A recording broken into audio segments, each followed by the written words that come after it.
Esta semana la Policía Nacional juramentó a más de 1.600 encapuchados en los departamentos de Estelí y Madrid que supuestamente forman parte de la Policía Voluntaria, un cuerpo armado ilegal de paramilitares que el propio Daniel Ortega bautizó en julio de 2018 como Policía Voluntaria y alegó que por la supuesta peligrosidad de las operaciones en que participan debían circular encapuchados.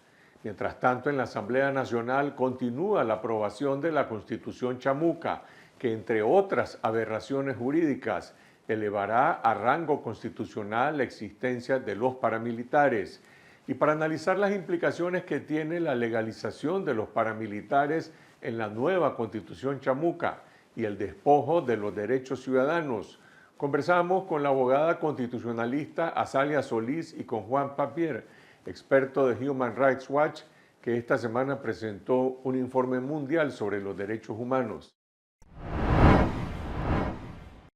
Azalia, Juan, gracias por conversar con la audiencia de esta semana sobre las implicaciones que tiene la entrada en vigor de la nueva Constitución chamuca a finales de este mes de enero. Empecemos con el tema de los miles de encapuchados que han sido juramentados por la Policía Nacional. ¿Son policías voluntarios o son paramilitares? ¿Y qué necesidad tiene la Policía Nacional de este cuerpo armado que dejó una estela de terror en 2018 y ahora está en la Constitución? Precisamente eso, la dimensión de terror que ellos representan. Recordemos que cuando se dieron los encapuchados en el año 2018, hubo distintas versiones. La versión que ha prevalecido es la que dio Daniel Ortega, de que en realidad se trataba de policía voluntaria. Yo creo que fue la manera que encontraron de darle una aparente legalidad a semejante atropello a la vida de la gente y a la libertad de las personas. Realmente a mí me parece, y esto lo digo un poquito fuera de, digamos, de un análisis jurídico, a mí me parece que es una buena manera de presentar la situación de Nicaragua, porque quedan destapados realmente, queda completamente al aire la posición del gobierno de juramentar a personas que están encapuchadas. Es decir, ellos están dando la razón de que en el año 2018 esos encapuchados, llamados policías voluntarios, debían estar con las caras cubiertas por lo que estaban haciendo. Creo que nos está poniendo en vitrina esa medida que en su momento tomaron. En otros países de América Latina hemos visto oficiales que pertenecen a cuerpos antinarcóticos o antiterroristas cuya identidad se protege ante el crimen organizado. Pero vamos, ¿hay algún antecedente de un cuerpo policial masivo como este de Nicaragua, que supuestamente es voluntario, pero que lo juramentan con capucha? No recuerdo antecedentes similares. De las imágenes aterradoras que vimos ayer, por ejemplo en Estelí, son imágenes que me recuerdan a los cuerpos parapoliciales de 2018 y que no conozco otros antecedentes en la región. Tenemos en la región varios gobiernos como el venezolano que utilizan civiles armados en colaboración con las fuerzas de seguridad. En el caso de Venezuela son los colectivos, pero este esfuerzo por legalizar a estas fuerzas ilegales y hacerlo con figuras encapuchadas realmente parece propio de los paramilitares colombianos.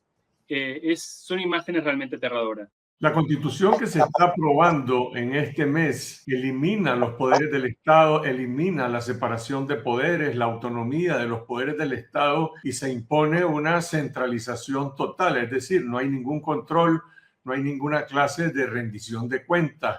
¿Qué implicaciones tiene esto para el funcionamiento del país, para la corrupción oficial, para la corrupción no autorizada? El tema de la corrupción no autorizada, yo creo que ahora se autoriza, no solamente el tema de la corrupción, sino el tema de la represión y de la persecución a la ciudadanía nicaragüense o la ciudadanía que está en Nicaragua, que puede ser incluso no nicaragüense, como ya sabemos. Reiterando siempre de que todo esto ya lo han hecho, ¿verdad? La separación de poderes en realidad legalizaron en el año 2008.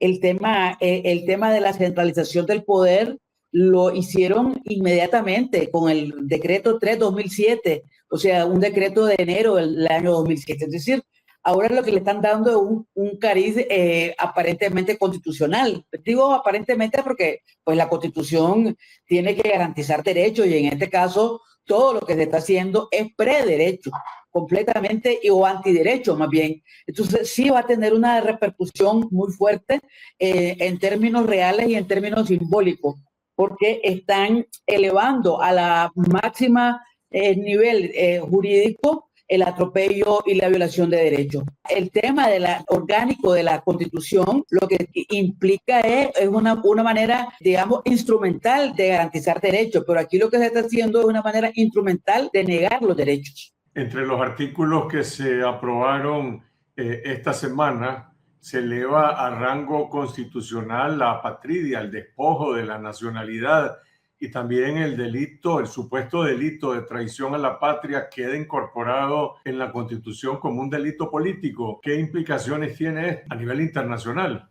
La consagración constitucional en Nicaragua, en este esperpento constitucional que están discutiendo, de la posibilidad de quitarle la nacionalidad a los traidores a la patria, que está en el artículo 1, nada menos, y en el artículo 17, realmente es una violación flagrante de las obligaciones internacionales de Nicaragua bajo el derecho internacional. Contradice, yo creo que abiertamente, la Convención contra la Apatridia de 1961 y expone más a Nicaragua a litigio internacional en esta materia, y ojalá haya estados de la región y del mundo que se atrevan a llevar, por ejemplo, ante la Corte Internacional de Justicia un caso contra Nicaragua, porque creo que las evidencias no pueden ser más claras de que aquí se están violando las obligaciones internacionales en materia de apatridia, con las más de 450 personas que han sido privadas de su nacionalidad y con esta consagración constitucional de esta verdadera barbaridad jurídica.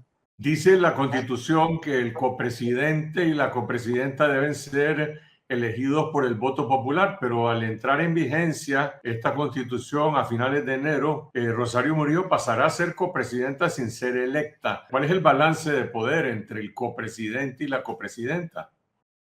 Bueno, yo creo que ella ha sido copresidenta desde hace mucho tiempo, ¿verdad? Y no han tenido ningún problema en asumir cargos sin tener los votos, ¿verdad? O sea, recordemos que en el 2011 hubo un enorme fraude electoral y ellos cambiaron la Constitución con ese fraude electoral en el 2015, cuando se otorgaron por lo menos 11 diputados nacionales producto de ese fraude. Yo creo que para ellos las sutilezas jurídicas son innecesarias y pueden evadirlas completamente, y las han evadido incluso estando expresamente prohibida una serie de cosas en la Constitución. El objetivo político de esto es elevar a Rosario Murillo a la copresidencia y poder tener a mano la posibilidad de nombrar a los vicepresidentes que quieran. No van a esperar una elección, esto es demasiado. O sea, tendrían que esperar por lo menos un año. No hay tiempo para ello. Entonces, como ellos han demostrado que es una carga, lo jurídico es una carga, pues simplemente están dándole una forma jurídica a algo que es un atropello político.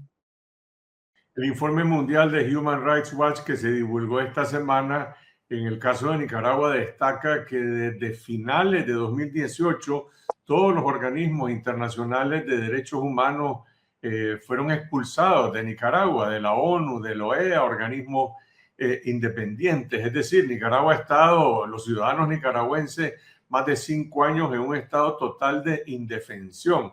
Vos hablabas, Juan, de alternativas de justicia a nivel internacional. ¿Son viables estas alternativas?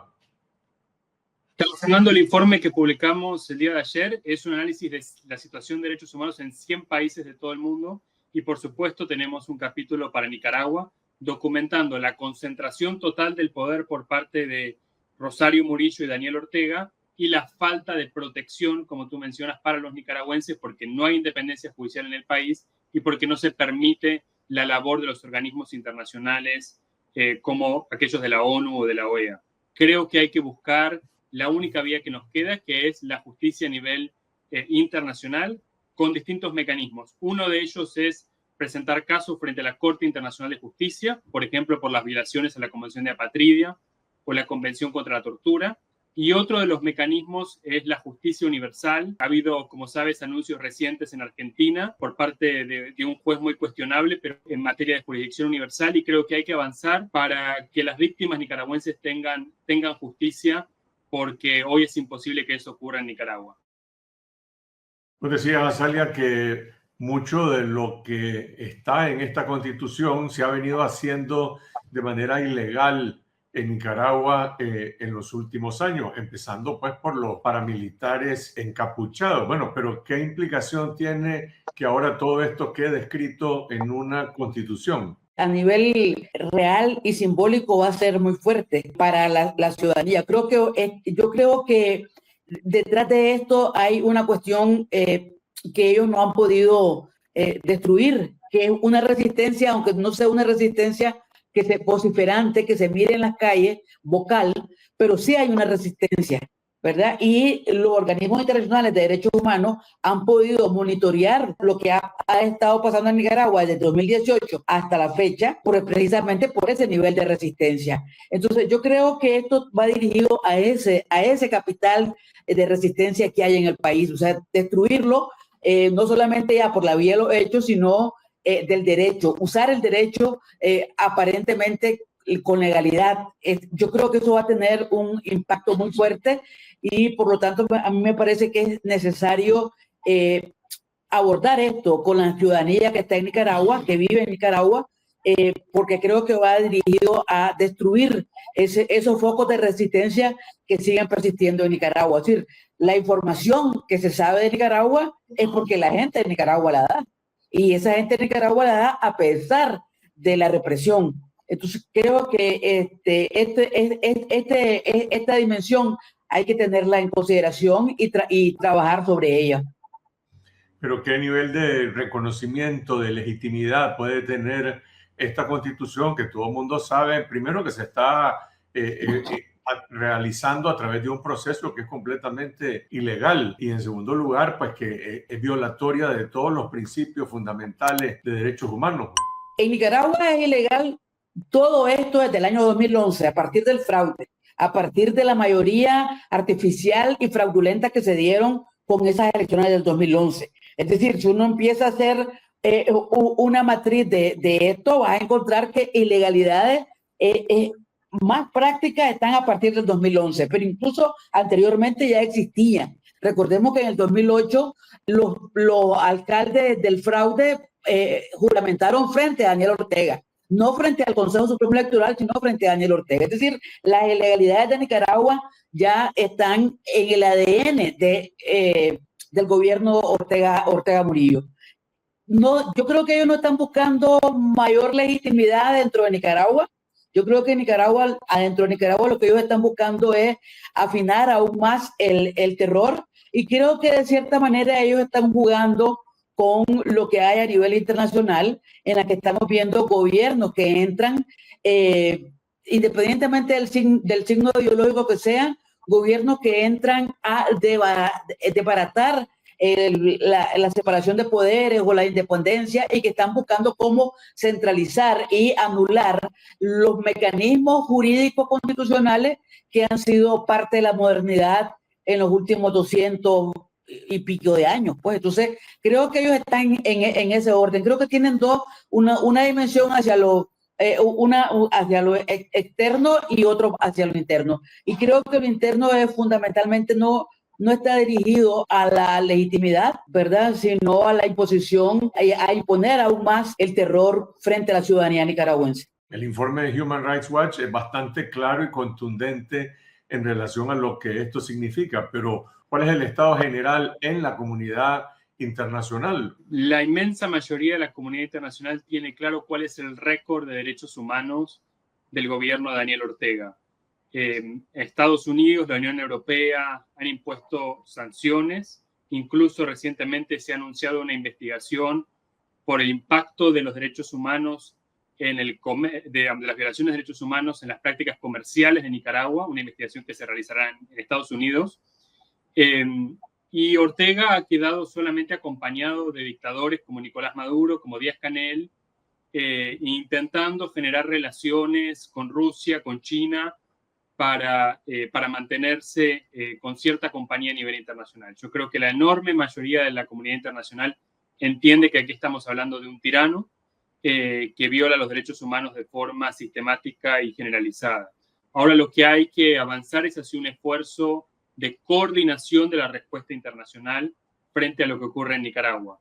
Tenemos críticas de gobiernos tanto de derecha como de izquierda. Ahora lo necesario es que se junten, se sienten en la mesa y coordinen estrategias para presionar de forma efectiva a este gobierno. Yo creo que también hay que hacer uso de la justicia extraterritorial, no solamente la universal. Hay personas que fueron reprimidas en Nicaragua que tienen otras nacionalidades y entonces pueden acudir a sus propios países, sus países de los que son originarios y presentar causas contra Nicaragua, o más bien contra Daniel Ortega y Rosario Murillo, haciendo uso del derecho penal.